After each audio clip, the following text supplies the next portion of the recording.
Today is June 9th. Today's quote is entitled, "Lower than a blade of grass." Bhaktivinoda Thakura explains that if you walk on a blade of grass, or if the wind blows a blade of grass, it doesn't fight back, but goes along with what is happening to it.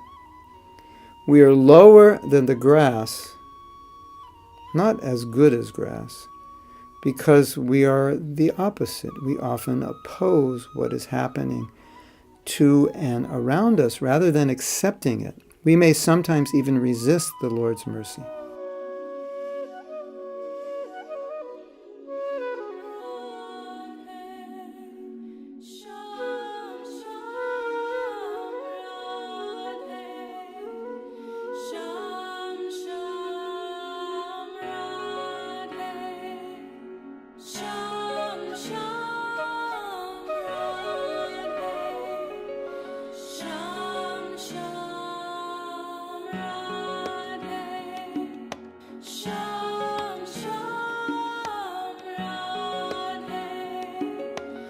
So in other words, he's saying we're lower than a blade of grass. What I'm saying here, we're not like a blade of grass, we're lower than a blade of grass. And Bhaktivinoda Thakura's point is he uses grass as an example of an entity that doesn't resist. The wind blows, it just goes. Someone walks on it, it goes down, it doesn't pop back up. Hey, how dare you walk on me?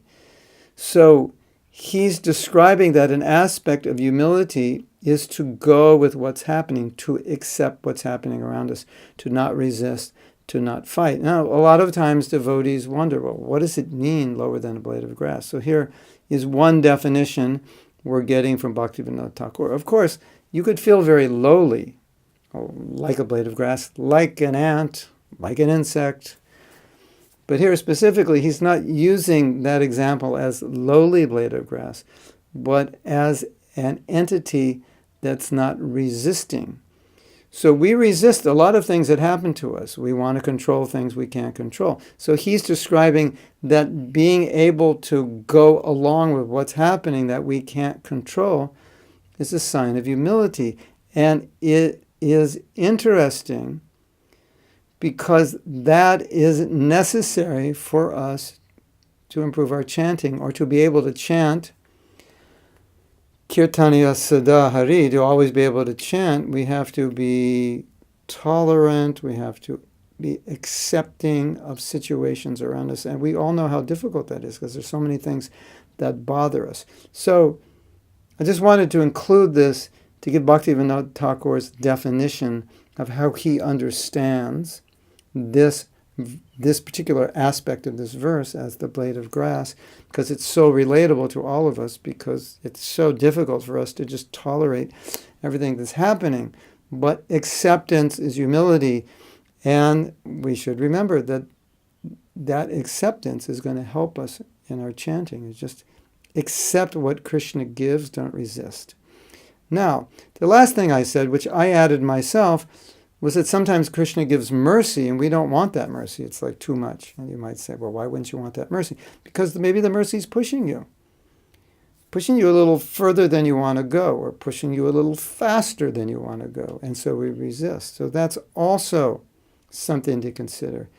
Am I resistant to mercy? Is Krishna arranging things which are really for my benefit, but I'm resisting? He's trying to push me this way. Everything that's happening in my life is pushing me this way, but I want to go this way because this way I think I'll be happier.